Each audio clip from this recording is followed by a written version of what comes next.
Good morning. My name is Pete Suerken. I'm the president and CEO of QSCC. For those of you who don't know, it stands for Quality Supply Chain Co-op. We are the supply chain provider for all of Wendy's internationally. Now, why are we here today?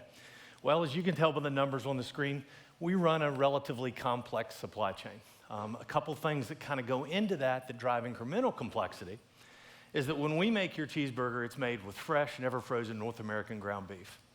It provides a little bit of a shelf life challenge. The other thing we do, our Frosties have actual milk in them. That's a shelf life problem as well.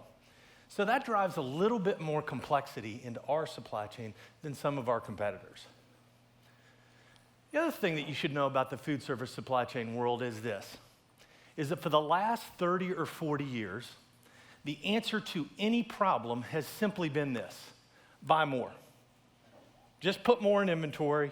And it's gotten to the point in our industry in which the average company somehow, some way, has gotten to the point where they believe that to service a $9 combo meal, we have to have 30 days of inventory of any one thing setting across our entire network. That $9 meal means I'm carrying $370 million in ingredients somewhere in North America. That seems like a lot of money. Our industry has gotten so challenged. Our margins have shrunk. We've got labor costs. Continuing to carry inventory at these type numbers simply isn't possible. So we sat about to make a change. And that leads us to where we are today. We met with all kinds of companies, and one of those companies was Palantir. Palantir came to us, and they actually came back to us and said, okay, what do you use today to make decisions? And we hadn't really thought about it that way. And after they answered that, we said, well, okay, here's what we use, here's what we do. And their answer was simply this: well, let's start there. That was a revolutionary moment for us. To that point, everyone told us all of the reasons we couldn't do what we wanted to do. Your data is too terrible. It's all over the place. It's in Excel spreadsheets. It's on laptops. The moment that Palantir said yes, it was one of those times we're like, wait a minute, we're not crazy. We can actually do this. So we're going to show you what we've been working on and what we've been building. Here's a current promotion that we're in. As you can see on the left, those are actual orders from our 6,500 restaurants coming in. This is for Frosty, vanilla, and chocolate, as well as Thin Mints cookie syrup from the Girl Scouts of America promotion that we're currently in. And as you can see, those orders come in, the system processes them, as long as there's not a problem. But lo and behold, as you can tell at the top line, there seems to be a problem. We seem to have an issue with Thin Mint sauce in our Oregon distribution center. So let's take a look at our Oregon distribution center. Well, we've got 11 cases on hand. We've got 70 on order. And by the looks of this, the good news is we have 4 days of supply in the entire system. So we've got plenty. It's just not in the right place. So let's go in and start to take a look to figure out what exactly we can do. Immediately, the system recognizes, okay, here's what you should do. Cancel or reduce orders to the stores that are getting deliveries tonight out of Oregon. Change the rule to where if they have more than 3 days of inventory, cut orders. And as you can tell, those are specific stores: Clifton, Homestead, Bozeman. Those are stores serviced out of that DC. So the system is looking at each one of their inventories individually and trying to figure out, okay, well, if they cut orders, can they make it to the next time they get a truck, which is going to be 3 to 4 days later? Well, okay, we took a look at that. Now let's take a look at another solution. Let's say we wanted to bring in syrup from another distribution center. Let's look at Vancouver. Well, we could bring it out of our Vancouver distribution center. We could also look at Sacramento. We've got some spare capacity there. So we could bring it out of either one of those DCs. But you know, that's a whole lot more complicated than what we need to be. Why not just take what the system's telling us to do? So we go in here, we click execute. The system then comes in, we change the rule, 3 days of inventory. Lo and behold, it should cut orders. It cuts the orders. And as you can see, all of these are every one of our stores that it now cuts the orders to. So if it had more than enough days, it cuts the order to that store. In the case of Bozeman, Montana, they didn't have enough days, but they ordered 5 cases, but they still gave them 2. So the system was smart enough to recognize who could get through and who couldn't. But then the system also noticed another problem. we're 10,200 cases short of syrup across the entire network. That's a real problem. So the system is now flagging an additional inventory problem that we need to go look into. So let's go take a look and figure out what kind of actions we need to fix that problem. So here's our supplier.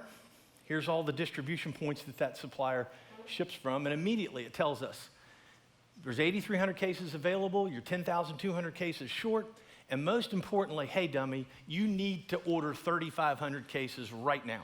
You got to get that done right now. The system then allows us to go look at each individual distribution point for those cases and say, okay, for the case of Oregon, they're serviced out of Utah. Well, how many cases does Utah have, and how bad is that situation? Well, it shows here they're negative 110 cases.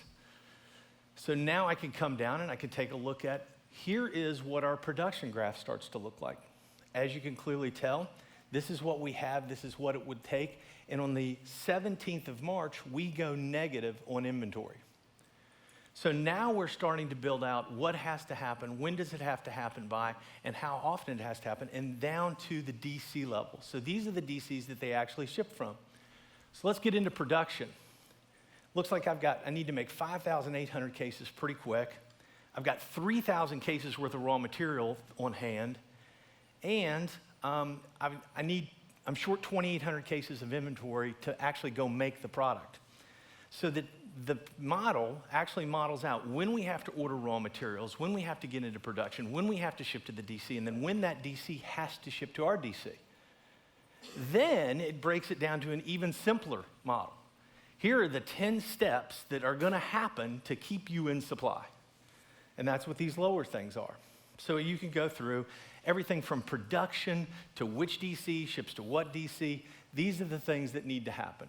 So we've now looked at this. We know the timeline. We know we've got to go ahead and get raw materials on order. We know we've got to get production scheduled. So we start to look at all this and we go, okay, we need to do that, but let's not forget. We need to order 3,500 cases immediately. So we go back up to the top. We go to the execute recommended orders. We close up our inventory. We know what that is. Execute the order. And it immediately starts to place all those orders. All of those orders then roll over to placed. The system updates itself. All the orders are placed. All the production starts to go in. Now we come down to the bottom and we say, okay, go. Let's order the raw materials. Let's put all of that in motion. Execute, done. With any luck, the system's balanced. Let's see if it did what it did. System's balanced. Now, that took me 5 minutes. A year ago, that would have taken us 15 people all day, calling distribution centers, manufacturing points, checking with individual restaurants to make sure they were okay or not okay. It would have taken us all day.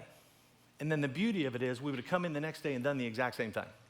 The exact same thing again. And the frustrating part of that is, as people do this work, it's maddening because you don't have enough information at your fingertips to actually make the right decision. You know what you're doing is not correct because the human mind can't contemplate the amount of scenarios that you need to think through to solve the problem correctly.